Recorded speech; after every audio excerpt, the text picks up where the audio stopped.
Baik, kita mulai ya. Assalamualaikum warahmatullahi wabarakatuh. Selamat siang, salam sejahtera buat kita semua. Pertama syukur alhamdulillah kita bisa ketemu di sini antara Kementerian Kesehatan dengan teman-teman dari media, teman-teman awak media semuanya. Sebelumnya kami ingin menyampaikan penghargaan dan ucapan terima kasih kepada teman-teman media dan juga kepada khususnya Dr. Pandu Riono dan Dr. Iwan Aryawan sebagai tim ahli. Baik, sebelum kita mulai preskon hari ini, kami ingin memperkenalkan beliau adalah Ibu Saripah Lisa Munira. Beliau ini Kepala BKPK yang baru ya, yang baru.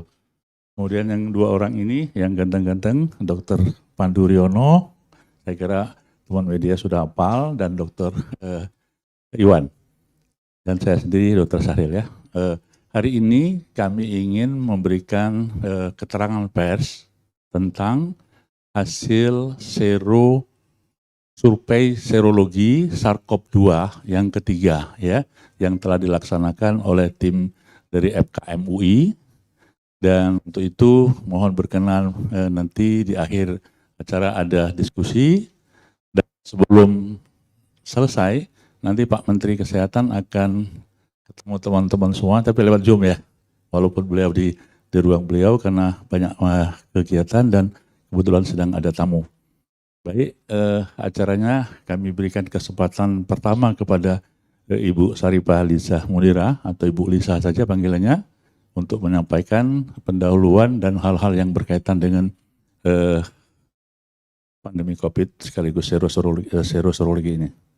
Baik Bu, terima kasih, silakan. Assalamualaikum warahmatullahi wabarakatuh. Selamat siang Bapak Ibu semua, teman-teman media. Seperti kita ketahui, saat ini kita masih dalam kondisi COVID yang sudah berlangsung kurang lebih 3 tahun ya. Nah, berbagai cara telah dilakukan untuk mengendalikan COVID-19 ini, termasuk diantaranya tentu Bapak Ibu semua ketahui, yaitu vaksinasi. Nah, untuk mengetahui status imunitas dari masyarakat Indonesia, Kementerian Kesehatan melakukan studi serosurvei bersama dengan Fakultas Kesehatan Masyarakat Universitas Indonesia. Ini sudah ketiga kali secara nasional ya. Nah, ini dilakukan di 34 provinsi dan 99 kabupaten kota.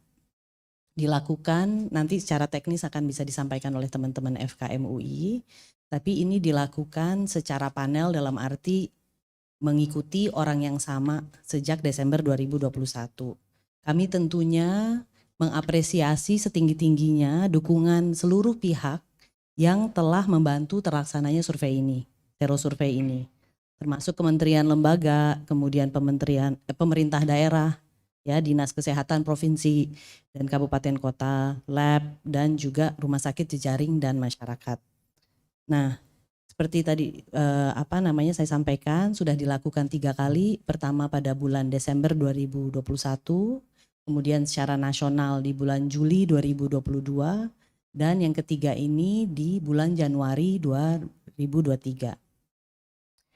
Dari hasil serosurvei Januari 2023, kita melihat beberapa hal utama. Yang pertama yaitu proporsi penduduk yang memiliki kadar imunitas SARS-CoV-2 masih tinggi ya. Di Januari 2023 itu sebesar 99% dari proporsi masyarakat. Waktu bulan Juli terakhir itu kan sekitar 98,5%, jadi masih tetap tinggi. Kemudian yang kedua adalah kadar antibodinya ya, itu atau level antibodinya itu meningkat sebesar 1,5 kali. Kalau waktu Juli 2022 itu sebesar 2095, di bulan Januari 2023 kita lihat ini meningkat menjadi 3.207. Kemudian nanti teman-teman dari FKM UI, tim pakar akan menyampaikan juga, tapi ada 2 hal menarik lainnya yang juga penting, yaitu satu, kadar antibodi tertinggi itu ada pada mereka-mereka yang sudah mempunyai vaksinasi booster atau yang sudah melakukan vaksinasi booster.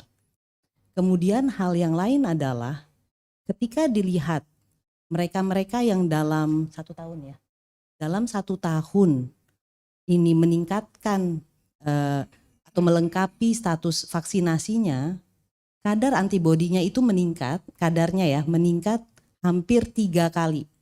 Jadi teman-teman media, Bapak Ibu semua, kita bisa lihat pentingnya melengkapi vaksinasi.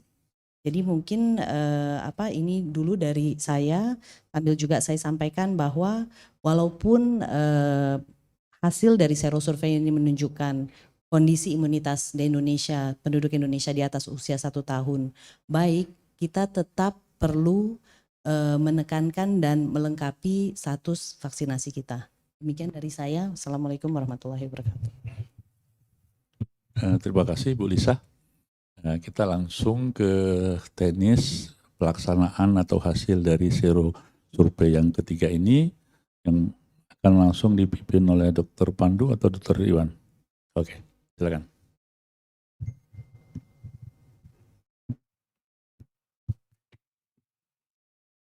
Terima kasih Pak Saril. Selamat siang Bapak Ibu sekalian, rekan-rekan media.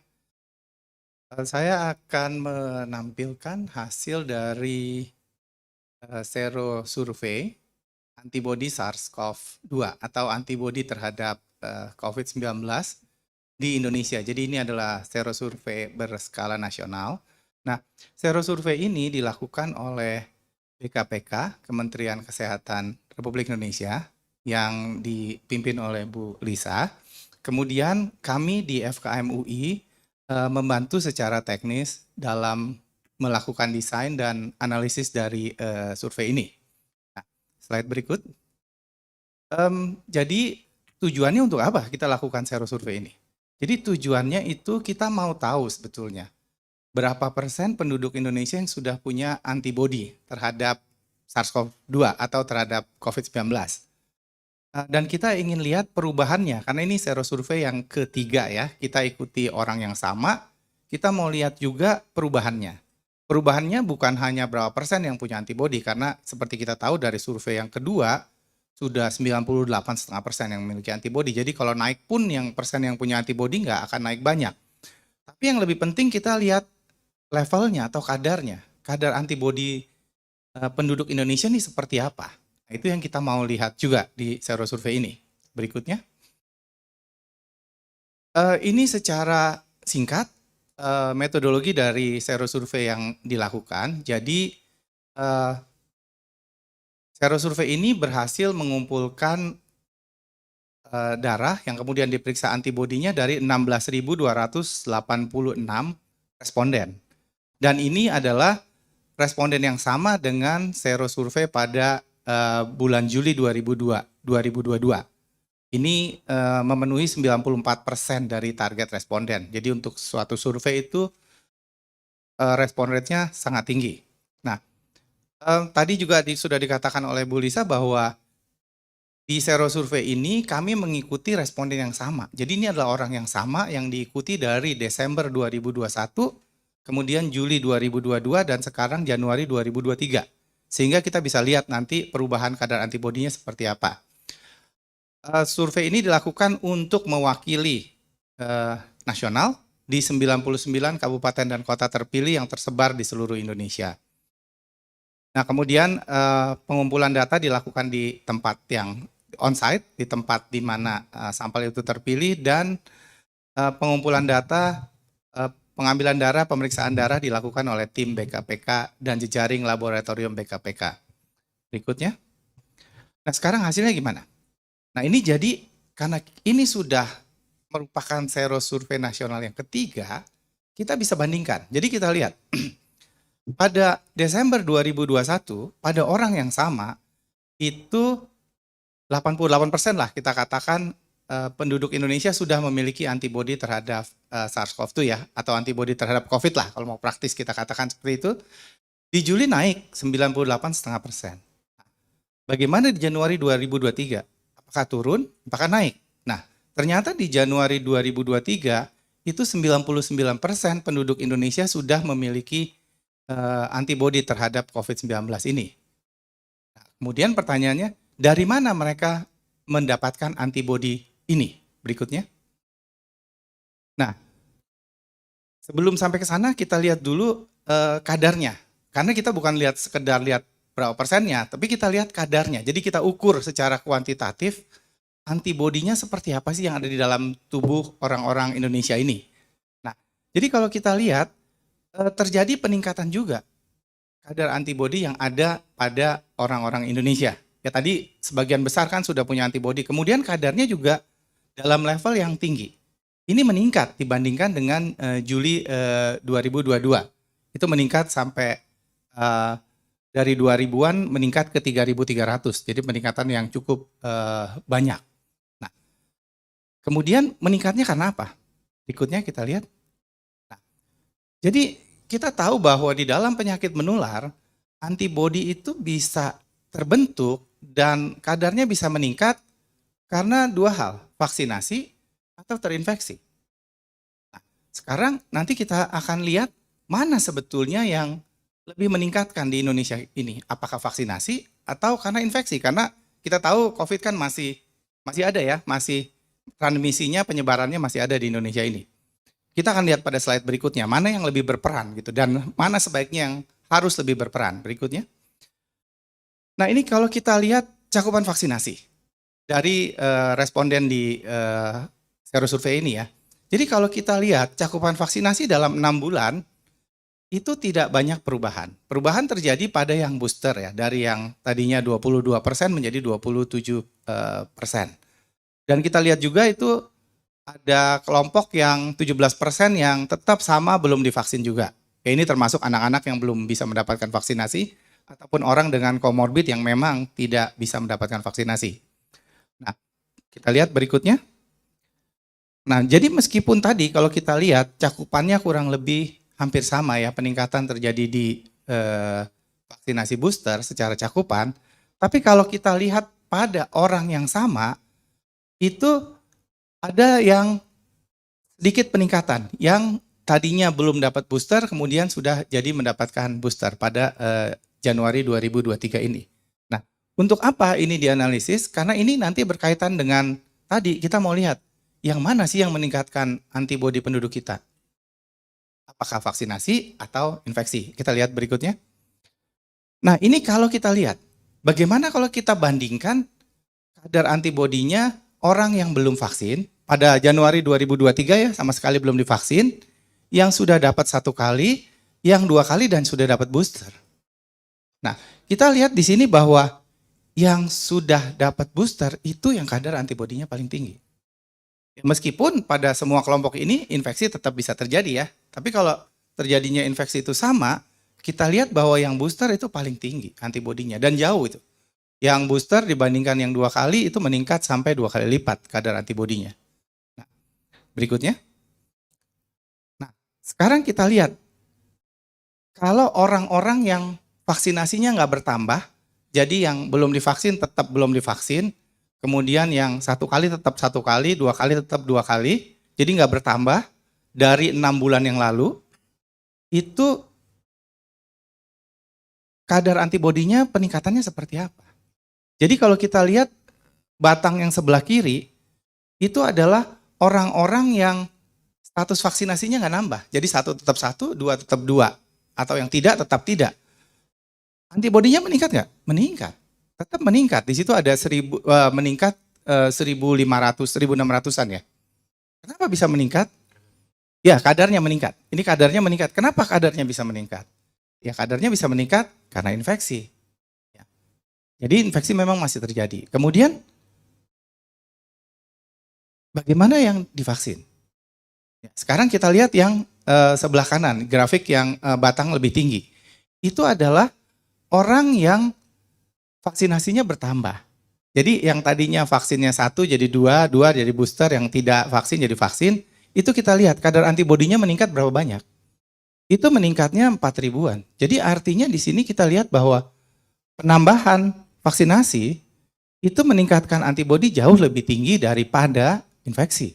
Ya. Infeksi memang meningkatkan antibodi, tapi vaksinasi itu meningkatkan lebih tinggi di sini. Berikutnya. Nah, ini kalau kita lihat menurut umur. Ya, kalau kita lihat semakin tinggi umur, itu kadar antibodinya semakin tinggi.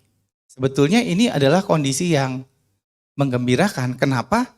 Karena artinya pada lansia kadar antibodinya tinggi. Dan kita tahu bahwa yang beresiko untuk terjadinya COVID berat ataupun meninggal itu resiko paling tinggi pada lansia. Pada anak-anak kadar antibodinya paling rendah, pada balita ya karena memang mereka belum mendapatkan vaksinasi ya di sini. Itu kelihatan di seperti ini. Berikutnya. Nah, jadi apa yang kita bisa simpulkan? Ini nanti dari hasil yang tadi apa yang bisa kita simpulkan? Ini saya minta Pak Pandu nih untuk kesimpulannya. Pak Pandu silahkan Pak Pandu. Oke, terima kasih. Jadi, apa gunanya survei yang dilakukan 3 kali secara nasional? Untuk kebijakan. Kebijakan apa? Salah satu adalah kebijakan apakah kita sudah percaya bahwa tingkat imunitas penduduk sudah cukup kita bisa andalkan. Karena dipakai untuk juga meyakinkan pemerintah untuk menghentikan PPKM. Ya kan? Kedua juga nanti kebijakan tentang vaksinasi. Jadi vaksinasi itu bukan berdasarkan kita harus vaksinasi, kemudian apa dasarnya? Kenapa harus dilakukan vaksinasi booster? Kenapa harus dilakukan? Nah, ini ternyata memang dari hasil survei sekarang kita cukup percaya bahwa 99%, nyaris 100%, ya kan, penduduk mempunyai antibodi. Punya. Nah, punya. Apakah cukup? Kadarnya cukup? Itu pertanyaan berikutnya kalau kita kritis.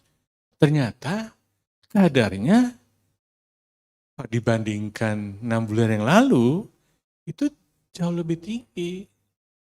Selama ini orang beranggapan kadar antibodi setiap 6 bulan akan menurun.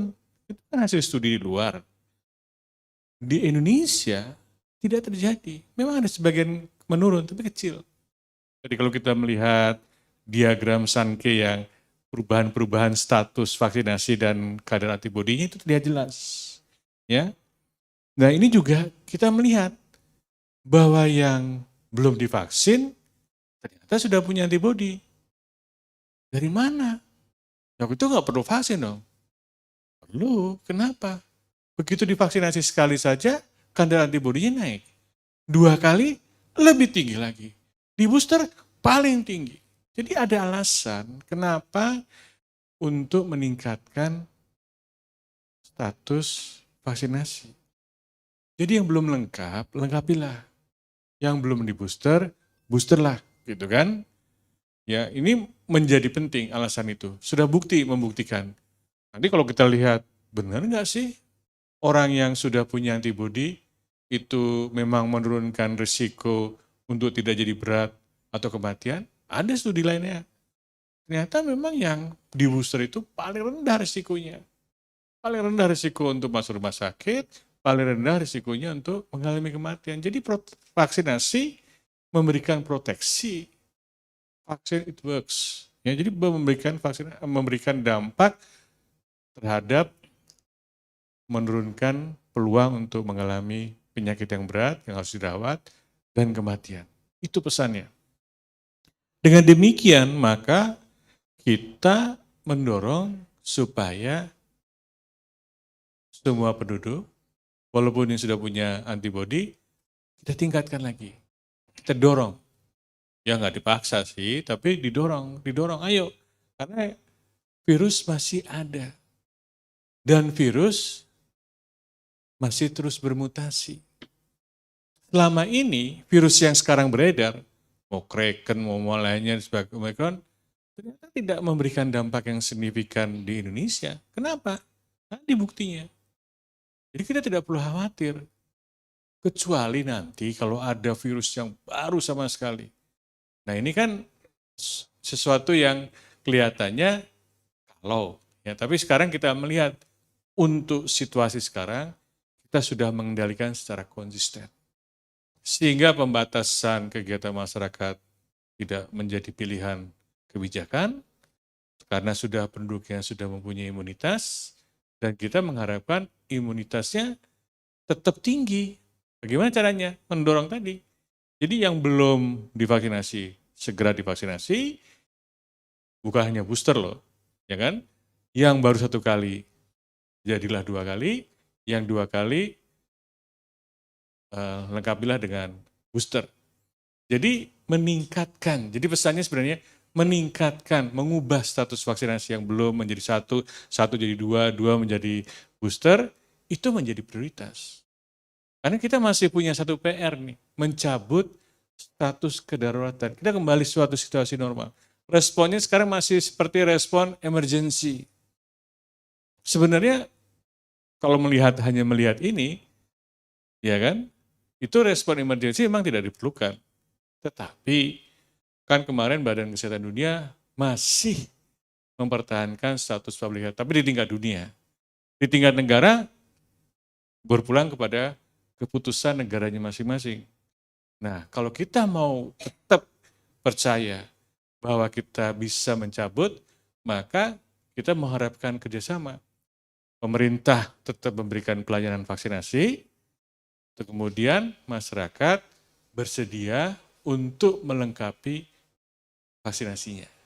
Ya, kira-kira gitu kesimpulannya. Jadi ini suatu kabar yang gembira, tapi ada catatan. Ya kan? Catatan itu yang kita harus selesaikan secara bersama-sama. Kira-kira demikian kesimpulannya. Terima kasih. Terima kasih Dr. Iwan dan Dr. Pandu. Sebelum diskusi atau tanya jawab, Dr. Nadia, apakah sudah ada info tentang Pak Menteri? Tadi lanjut lagi. Baik. Jadi kami persilakan kepada teman-teman media untuk bertanya ke Bu Lisa maupun kepada tim dari FKM UI. Silakan. Ya, sebutkan nama dari media mana Mas ya. Terima kasih Pak Syahril, saya Andi Firdaus Pak dari kantor Berita Antara. Ingin bertanya ke Bu Lis, Bu, ini mungkin kabar baik ya untuk masyarakat bahwa 99% antibodi kita masih relevan dengan virus yang ada saat ini, masih bisa melindungi gitu. Tapi mungkin di satu sisi akan ada masyarakat yang bertanya untuk apa kita booster kedua ketika 99% antibodi kita sudah di Indonesia sudah baik gitu. Mungkin itu satu pertanyaan Ibu. Kemudian dari perspektif epidemiolog, apakah booster kedua ini sudah memiliki data yang kuat, dukungan data-data kuat secara epidemiolog, mengingat keinginan masyarakat untuk vaksinasi itu biasanya diiringi dengan situasi pandemi yang darurat gitu, Pak Pandu. Sementara saat ini kita tahu PPKM sudah dicabut dan hampir nyaris normal. Lalu apakah 99% perlindungan ini juga mencakup varian terbaru seperti Kraken gitu? Ini juga apakah masih melindungi dan masih relevan? Terima kasih, itu pertanyaan saya. Baik, terima kasih. Ada 3 pertanyaan. Mungkin Bu Lisa mau jawab dulu. Terima kasih Pak Andi Firdaus dari kantor Antara, kantor Berita Antara. Jadi ya 99% ini kan proporsi penduduk yang mempunyai antibodi. Mengenai kadar antibodinya itu kan beda-beda gitu ya. Terus kalau kita lihat tadi seperti yang disampaikan oleh tim pakar FKM UI, kadar terbesar itu ada di booster ya, yang sudah mendapatkan booster. Semakin lengkap status vaksinasinya semakin tinggi tadi ya kadar antibodinya. Nah, kita tahu bahwa vaksin yang ada sekarang di pasaran untuk COVID-19 ini belum bisa mencegah transmisi, tetapi dia mencegah keperparahan kondisi kalau kita kena, sedangkan resiko kenanya masih ada. Jadi kalau ditanya apakah masih penting untuk melakukan booster ataupun melengkapi vaksinasinya, jelas iya. Itu karena 1 untuk mempertinggi kadar antibodi dan 2 untuk tentunya mencegah keperparahan. Terima kasih. Lanjut Pak Pandu, masih booster kedua. Ya, Itu isu yang menarik ya. Booster kedua kan prioritasnya adalah yang paling berisiko tadinya kan. Siapa mereka? Lansia. Lansia tetap kalau ada yang meninggal tuh umumnya lansia ya atau dengan komorbid. Ya kita bukan berarti sudah tua, sudah takdirnya meninggal. Banyak lansia yang mungkin terinfeksi, tidak sampai harus dirawat rumah sakit dan tidak perlu meninggal gitu kan. Kasihan cucunya nanti. Nah ini menurut saya dari hasil survei ini, kalau saya sebagai epidemiologi itu ya, kan juga berbasis data. Nah sayangnya survei ini belum bisa menjawab apakah tadi booster kedua itu memang diperlukan. Ya. Tetapi kita melihat bahwa ada kecemasan dari penduduk. Ya, ketika hanya diprioritaskan pada nakes, pada lansia gitu kan, dan saya gimana gitu kan. Nah itu yang menjadi penting. Kalau memang ada keinginan dari masyarakat, ya kan, nggak ada salahnya pemerintah membuka opsi kalau tersedia vaksinnya. Tapi prioritas yang tadi adalah melengkapi vaksinasi. Jadi jangan hanya booster kedua, tadi masih ada masyarakat yang belum divaksinasi. Nanti sebentar lagi mungkin juga ada vaksinasi untuk anak, karena anak belum ada. Kedua, vaksinasi yang pertama juga masih ada. Walaupun 70% sudah melengkapi kedua, artinya kan ada sebagian yang belum. Kenapa? Kok harus dilengkapi? Kan pandemi sudah nggak ada yang sakit, nggak ada yang ini. Betul, nggak ada yang sakit, nggak ada yang ini. Tetapi kita melihat bahwa dari data ya, ini bukan hayalan, yang di booster itu kadarnya paling tinggi. Dan yang di booster itu sudah terbukti risikonya paling rendah untuk masuk rumah sakit dan mengalami kematian. Kalau kita ingin menekan kematian sampai titik terendah, supaya gak ada yang mangkiti karena COVID, biarin aja ada virusnya. Toh tidak memberikan beban pada masyarakat, memberikan beban pada rumah sakit, ya artinya kita harus mendorong supaya setiap orang mempunyai antibodi yang cukup, mempunyai senjata yang cukup. Karena kita tidak bisa menghilangkan penularan. Ini problem nih. Ya kecuali kalau semua penduduk masih patuh pakai masker gitu kan, susah gitu kan. Dan ini yang menurut saya juga, saya sendiri juga nggak sering patuh pakai masker gitu kan. Nah ini menurut saya penting sekali diedukasi masyarakat. Tadi bukan menjadi wajib ya, tapi opsi. Tapi tetap didorong, tetap ada pelayanan. Jadi pemerintah harus menyediakan pelayanan vaksinasi karena itu opsi yang terbaik, harus memberikan yang terbaik. Karena sekarang mandatnya adalah menekan kematian sampai serendah-rendahnya. Ya kan? Gak ada yang masuk rumah sakit, betul. Ya, tapi bukan berarti tidak ada yang sakit. Ada. Tapi karena dia sudah punya imunitas, tidak bergejala. Tadi kasus yang kemarin heboh ya, virus Kraken itu gejalanya ringan. Sementara di negara lain sampai meningkatkan lonjakan kasus. Kok Indonesia tenang-tenang aja? Ya kan seperti PPKM waktu itu juga ada yang tidak setuju. Di Cina tinggi, negara lain tinggi. Kok kita berani menghentikan PPKM? Ya kan? Kalau gitu juga nanti harus pendatang dari luar harus ditesting. Kalau waktu itu saya menjawab tidak perlu. Kenapa? Kok begitu yakin? Karena imunitas. Ya, imunitasnya sudah cukup tinggi. Jadi ini yang menjadi upaya kita sekarang bergeser untuk menangani pandemi yang dulu kita ingin dengan pembatasan. Begitu sekarang kita masuk fase di mana pembatasan tidak menjadi opsi, satu-satunya opsi kita adalah mempertahankan tingkat imunitas penduduk. Dan betul, ya sekarang Kraken masih keluarga Omikron. Kecil sekali kemungkinan nanti terjadi, nanti mungkin ada virus lain, tapi itu nanti persoalannya. Ya kan, ini yang menurut saya mutasinya makin lama mutasinya masih keluarga Omikron. Kalau cuma Omikron sih dengan vaksinasi yang sekarang, dengan kadar antibodi yang cukup tinggi pada sebagian besar penduduk, itu bisa kita andalkan. Itu yang menurut saya. Masih mungkin Pak Iwan menambahin? Eh, ya, jadi memang yang kami tampilkan pada hari ini kan hasil dari serosurvei antibody ya. Memang di sini belum kelihatan. Jadi adanya antibody ini untuk apa gitu? Tadi beberapa kali kan dikatakan bahwa terutama adanya kadar antibody yang cukup tinggi ini bermanfaat untuk mencegah terjadinya penyakit yang berat dan kematian. Itu ada analisis dari kasus COVID-19 yang terjadi di Indonesia, jadi ada analisis terpisah, itu menunjukkan bahwa risiko kematian paling rendah itu pada yang sudah mendapatkan booster.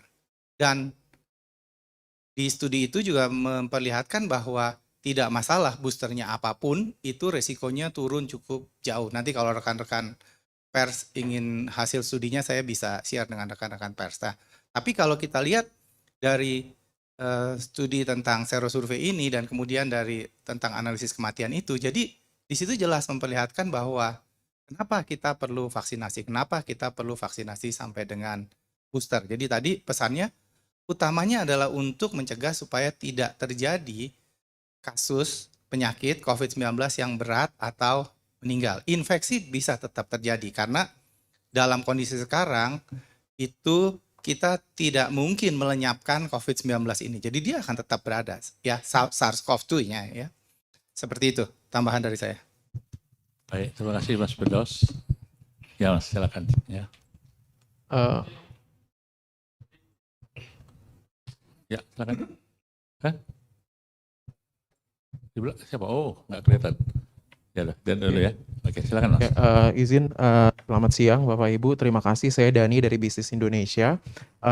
Pertanyaan saya pertama untuk pihak Kemenkesnya dulu. Tadi Pak Pandu dari FKM sudah menyebutkan bahwa sebenarnya kan untuk yang booster kedua ini kan prioritasnya ini tidak umum ya, seperti kayak di booster pertama. Maksudnya lebih kayak ke tadi lansia gitu kan.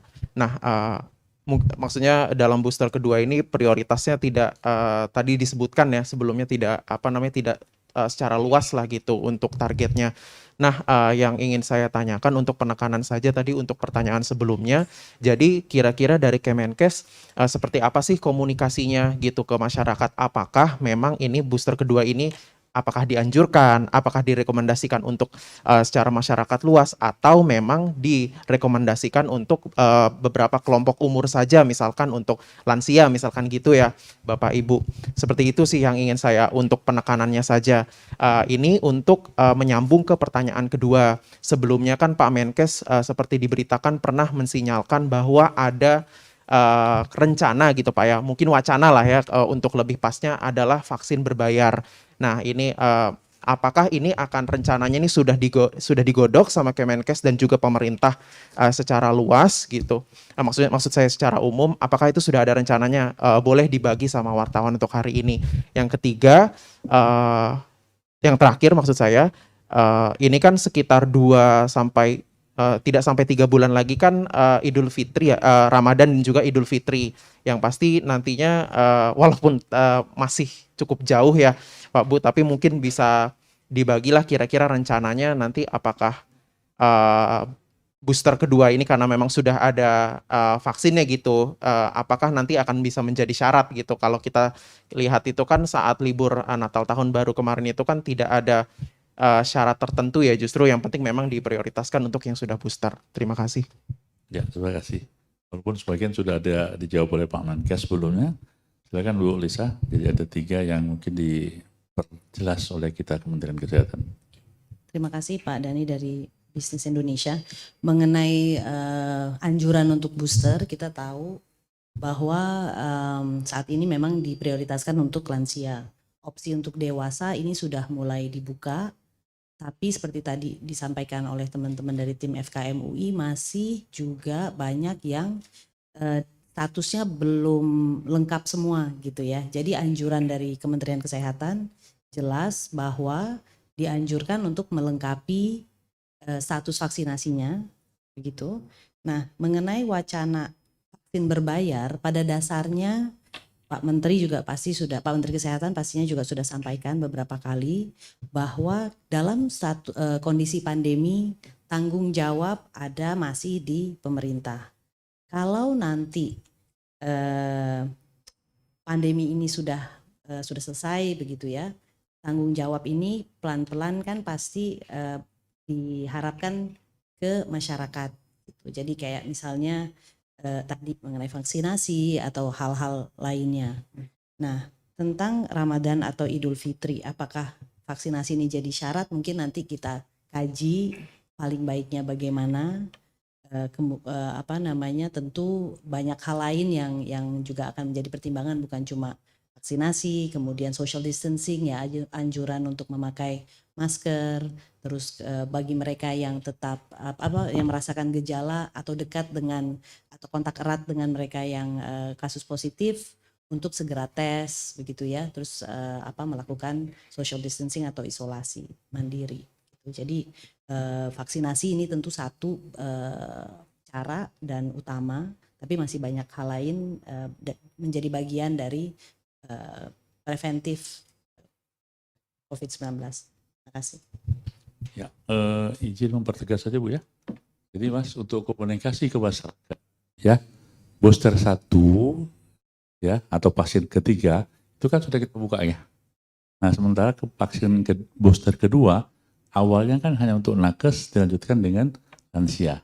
Nah, per tanggal 24 kemarin sudah dibuka semua untuk di atas umur 18 tahun, gitu ya. Kemudian vaksin berbayar, tidak usah bingung, betul Ibu Lisatri mengatakan, andaikan berbayar pun nanti setelah status dicabut, itu akan ada mekanisme pembayaran melalui BPJS, gitu ya, salah satunya begitu. Ya, ada lagi, silakan. Bagaimana, Pak? Ini kebetulan nih, kayak dulu kalau menjelang Ramadan biasanya saya suka ditanya oleh studi Undang TV. Jadi kalau kita mudik, kita kan silaturahmi ke orang tua kan. Orang tua itu kelompok yang berisiko. Jadi kita bisa dorong edukasi masyarakat supaya, nah ini kan lansia kan, prioritas lansia. Kalau punya bapak, ibu, eyang yang di kampung halaman belum di booster, didorong di booster. Ya, supaya kita aman semua. Gitu. Juga ini menjadi penting kalau lansia ya memang menjadi prioritas gitu. Juga komorbid juga demikian. Jadi ini yang penting yang menurut saya karena penerimaan atau cakupan vaksinasi memang menurun ketika kasus menurun gitu. Karena itu kan mispersepsi ya.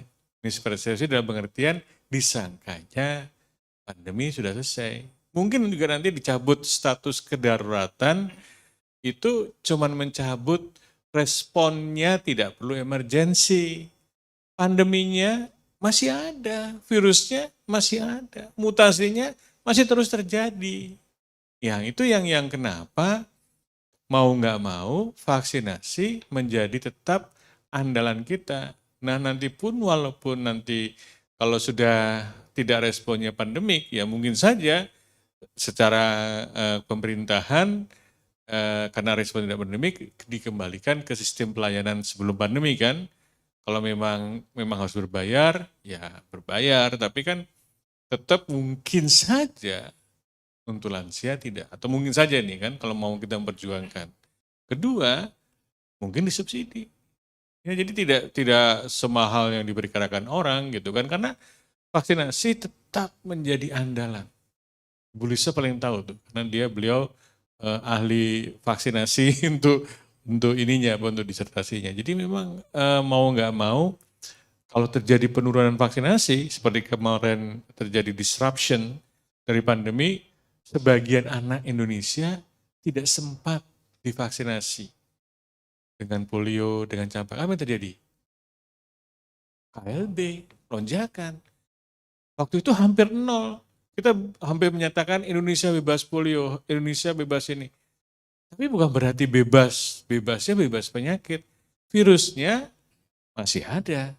Untuk dipertahankan status bebas itu bukan berarti tidak ada vaksinasi. Tetap ada vaksinasi. Karena setiap tahun itu selalu ada anak yang belum divaksinasi, setiap tahun ada lahir baru yang menjadi kelompok-kelompok yang berisiko karena virusnya masih ada. Jadi kuncinya adalah divaksinasi. Ini yang menurut seringkali terjadi mispersepsi di masyarakat.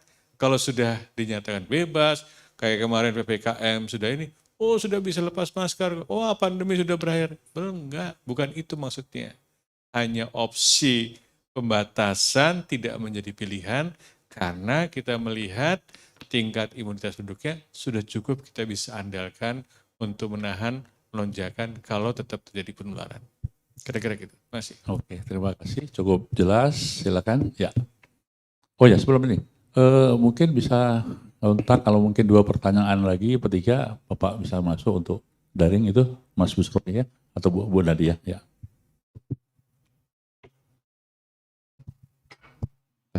Oke, perkenalkan saya Thomas dari kumparan.com. Aku punya pertanyaan, itu dari hasil survei ini kira-kira akan mempengaruhi kebijakan terbaru terkait perjalanan kah?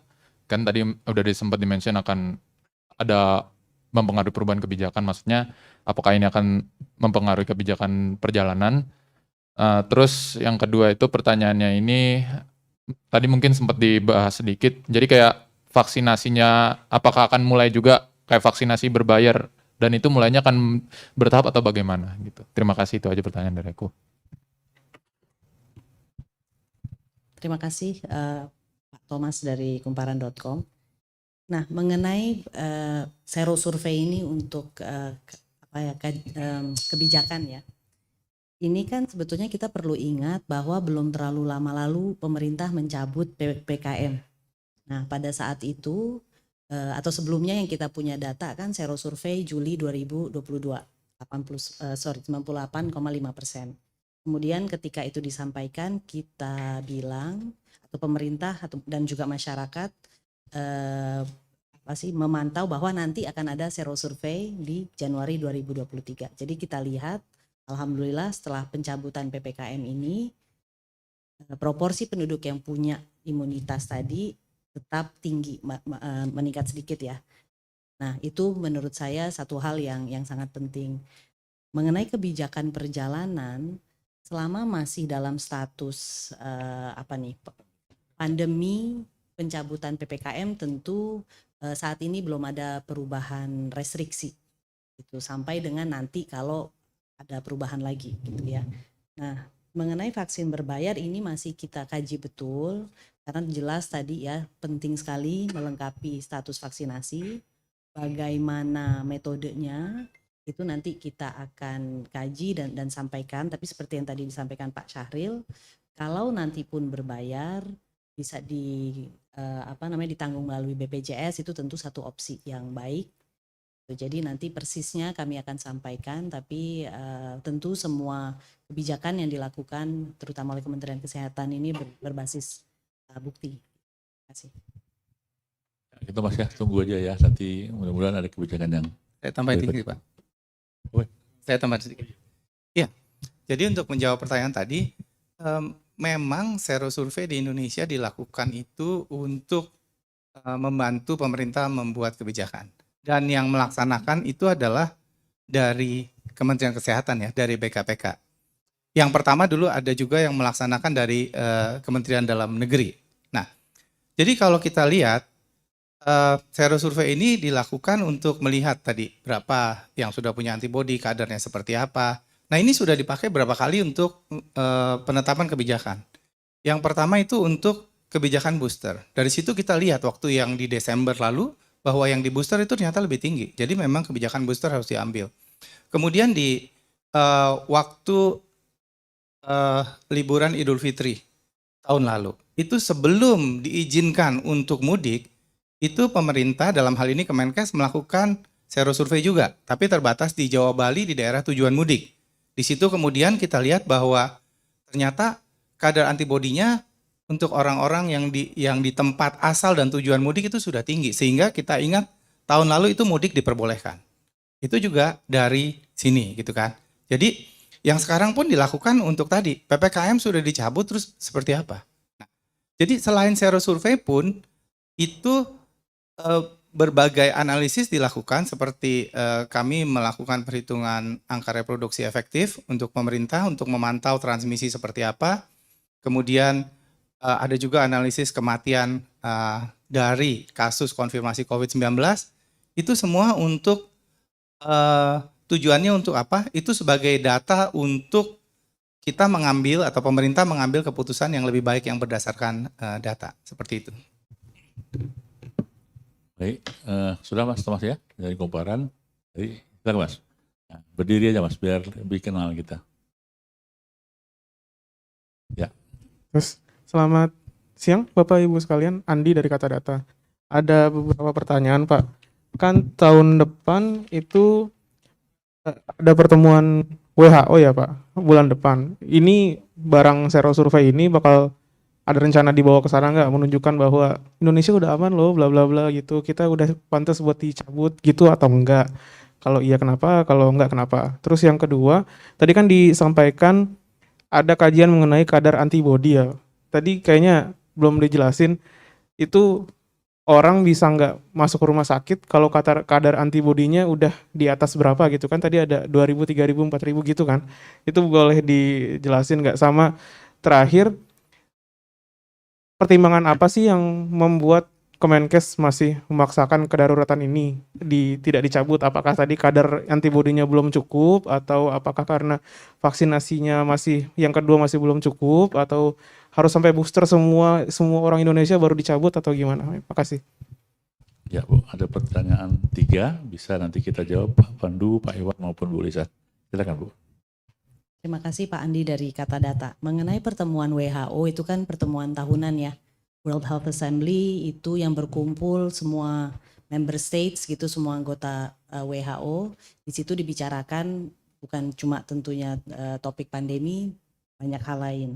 Nah tentunya pandemi COVID ini kan menjadi perhatian bukan cuma Indonesia tapi seluruh negara gitu. Jadi kalau ada data sero survei seperti ini, tentu nanti akan menjadi pembicaraan yang saya nggak tahu apakah itu part of the agenda atau enggak, apakah dia nanti masuk ke dalam agendanya, itu bukan sesuatu yang bisa kami inginkan sekarang, tapi jelas bayangan kami karena pertemuan tersebut mengenai kesehatan masyarakat itu tentunya menjadi sesuatu yang akan terbahas.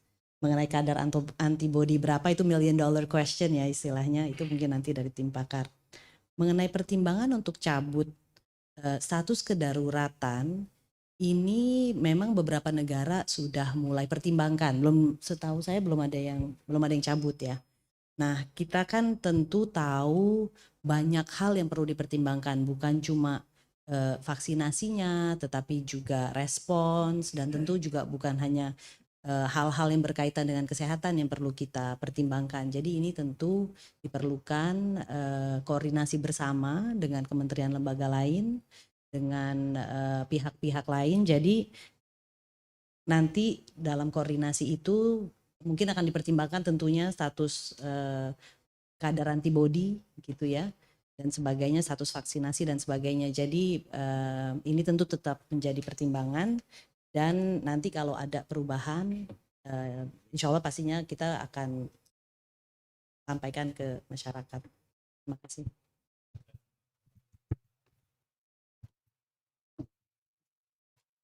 Memang kalau sakit, meninggal, itu kan sebabnya bukannya satu. Ya kan? Kenapa saya meninggal? Ada di vaksinasi, saya udah di booster, ada meninggal. Ternyata waktu dianalisis ada komorbid yang berat, ya kan? Nah, kenapa kok vaksinasi bisa mencegah kematian? Tanya lagi tuh yang paling gampang tuh, mana buktinya? Ada buktinya, yang divaksinasi, yang sekali saja, itu risiko kematiannya lebih rendah dibandingkan yang tidak mendapat vaksinasi sama sekali. Ya kan? 2 kali jauh lebih rendah. Yang sampai booster sangat rendah. Nah itu kan jadi kita nggak melihat kadar berapa gitu kan. Seolah-olah ditargetkan harus kadar berapa. Yang penting adalah kalau bisa setinggi-tingginya. Kenapa? Virusnya berubah. Kita nggak tahu kok ini virus ini apakah memberikan proteksi hanya jenis yang ini, jenis strain Wuhan. Sekarang kan udah strainnya udah sampai yang Kraken. Dan itu tetap dimonitor oleh surveillance genomic di Kemenkes. Kemenkes sekarang luar biasa kok. Bisa memonitor dinamika mutasi virus. Nggak semua negara bisa. Ya, kenapa? Karena itu salah satu cara, wah virusnya sudah masuk. Kita lihat pada penduduk terjadi lonjakan kasus nggak? Oh iya, melonjak sedikit. Kok sedikit? Ada yang meninggal nggak? Nggak ada. Nah, jadi kan efeknya, oh jadi vaksinasi bermanfaat walaupun virusnya bermutasi. Nah, jadi itu memberikan kepercayaan diri kepada pemerintah bahwa ya ternyata vaksin memang ada efeknya. Ya kan orang suka meragukan kan, oh dulu vaksin jenis ini yang paling unggul. Itu kan kata yang jualan. Ya kan yang jualan memang kayak gitu. Ini yang terbaik, ini yang lebih hebat, ini mRNA lebih bagus, Moderna lebih bagus. Belum tentu ketika dibuktikan di masyarakat, ternyata vaksin yang dipilih di Indonesia bermanfaat dan terbukti. Itu yang menurut saya jangan ada keraguan lagi, jangan milih-milih vaksin lah. Ternyata untuk booster pun, boosternya apapun ya, itu jadi efeknya jadi sama. Efeknya apa sih? Ya tadi menekan kematian dan menekan keparahan, ya kan? Terus menjadi pertanyaan lagi, apakah saya kan selalu mendorong, ini sudah waktunya loh pencabutan kedaruratan, tapi kan itu kata kita ketika dibicarakan di tingkat level pemerintahan, saya kira Pak Menteri tidak menunggu hasil pertemuan WHO. Beliau juga diskusi sama Pak Tedros, melaporkan hasilnya. Pak Tedros, ini hasilnya begitu, gimana nih? Nah, nanti kita bicarakan rame-rame, bicarakan. Itu kan konsensus. Kemarin juga ada konsensus, WHO belum berani mencabut Public Health Emergency International Concern. Gak apa-apa, kenapa? Karena masih banyak negara loh, sampai saat ini belum berhasil mengendalikan pandemi seperti di Indonesia. Ya kan? Nah itu kalau WHO mencabut secara global, ya nggak fair dong. Nanti ada negara-negara yang responnya menjadi menurun dan terjadi lonjakan kasus yang kita tidak bisa tanggulangi, masih ada yang jadi korban. Nah ini kan kita juga harus membantu gitu. Jadi selama ini saya kira strategi vaksinasinya dengan memprioritaskan pada lansia, pada ini, ternyata berdampak, ya kan? Di Cina kenapa melonjak kemarin? Ternyata pada lansianya tidak sebaik Indonesia. Ada lansia yang di atas 80-an, kadar yang cakupan vaksinasi rendah. Jadi cakupan vaksinasi menjadi penting. Baik negara yang demikian besar, di India, di Cina, ini negara-negara besar Asia ya. Ya, jadi menurut saya, dan juga kemarin ditanya sama wartawan Australia, saya heran di Indonesia itu sudah dicabut PPKM-nya kok masih banyak yang pakai masker. Itu karena masyarakatnya udah tahu bahwa vaksin itu tidak melindungi infeksi. Mereka juga masih percaya dengan masker dan sebagainya. Nggak dianjurkan, maksudnya tidak dipaksa, tetap dianjurkan, tetap masyarakat. Kalau kita naik public transportation kan kalau nggak pakai masker nggak boleh masuk. Ya kan, itu satu contoh di mana kebiasaan-kebiasaan baik tetap dipertahankan. Bukan berarti PPKM dicabut tidak perlu pakai masker. Ya mau pakai masker bagus. Dan memang diharuskan. Juga nanti kalau ini kan sudah bilang, oh sudah cukup tinggi 95%, tidak perlu lagi vaksinasi, berhenti saja pelayanan. Enggak. Vaksinasi harus tetap ada karena masih ada penduduk yang tadi masih vaksinasinya belum lengkap, baru 1 kali, baru 2 kali, belum ada yang di booster. Yang di booster kan cuma 30%-an. Yang sudah 2 kali 70%. Masih ada gap yang cukup tinggi di sini. Nah, gap ini harus diberikan opportunity atau peluang supaya mereka kalau mau sadar bahwa booster itu penting. Nah, ini yang harus diedukasi terus, bisa mendapatkan pelayanan. Karena hak dia mendapatkan pelayanan kesehatan. Apalagi sekarang masih ditanggung negara karena situasinya belum dicabut respon ininya. Kalau dicabut kan kebijakannya menjadi berubah, tapi tidak berarti langsung mahal, langsung naik, jangan dipikirkan dulu. Kalau konsep berbayar itu seolah-olah mahal gitu, gitu kan? Pasti enggak, pasti ada satu sistem. Karena apa? Karena pemerintah sudah sadar sejak awal, sebelum ada vaksin, yang saya ingat itu, sebelum ada vaksin masih dalam uji coba, pemerintah sudah membeli persekot, saya mau beli vaksinnya. Ternyata itu keputusan yang benar, baik. Karena ingin memberikan vaksin secepat-cepatnya. Begitu dapat, belum bisa di-approve, langsung bisa diberikan. Terjadi kan? Ini menurut saya kita harus melihat sejarahnya itu. Sejarah vaksinasi Indonesia. Ya kan? Nah ini juga bukan hanya sekarang, dan masyarakat Indonesia itu sebagian besar mau divaksinasi. Ada sih yang nggak mau, ya kan? Tapi sedikit. Prioritas itu juga vaksinasi juga nggak ada gunanya kalau tidak berhasil disuntikan pada penduduk. Nah, sebagian penduduk mau divaksinasi, elak, ya kan? Ikhlas. Nah ini menurut saya upaya 90% dengan keadaan yang demikian tinggi itu bukan sekedar upaya pemerintah, masyarakat yang mau divaksinasi itu kita harus berterima kasih bahwa mereka bersedia divaksinasi, dan itu harus dilanjutkan terus sampai kita betul-betul bisa menekan pandemi serendah-rendahnya, betul-betul terkendali supaya tidak menjadi beban kita dan kita tidak ingin lagi ada yang meninggal karena SARS-CoV-2 ini. Terima kasih. Baik, terima kasih Bapak Ibu sekalian. Ada kabar dari Pak Menkes bahwa beliau ternyata dengan sangat berat tidak bisa bergabung maupun melalui daring karena ada acara yang tidak bisa ditinggalkan. Saya kira tadi sudah sangat cukup dari Bu Lisa, Pak Pandu maupun Pak Iwan. Nah, karena sudah jam 3, hampir 1 jam lebih, saya kira kita akan menutup pertemuan ini. Kami beri kesempatan ke Bu Lisa, wakil dari Kementerian Kesehatan, untuk menyampaikan melalui teman-teman himbauan harapan kepada masyarakat. Terima kasih. Mengulang tadi ya bahwa hasil dari sero survei menunjukkan proporsi penduduk yang memiliki kadar antibodi SARS-CoV-2 itu masih tinggi. Kemudian juga kadar antibodi ini meningkat, dan juga kita tahu dari hasil studi sero survei bahwa antibodi tertinggi ada di booster ya, dari mereka yang melakukan booster. Jadi pada dasarnya kami sebagai pemerintah dari Kementerian Kesehatan mengimbau masyarakat semuanya untuk melengkapi status vaksinasinya. Kemudian kami juga mengimbau pada pemerintah daerah untuk mendorong masyarakat untuk melengkapi status vaksinasi COVID-19 begitu ya. Dan juga tetap melakukan protokol kesehatan atau menerapkan protokol kesehatan.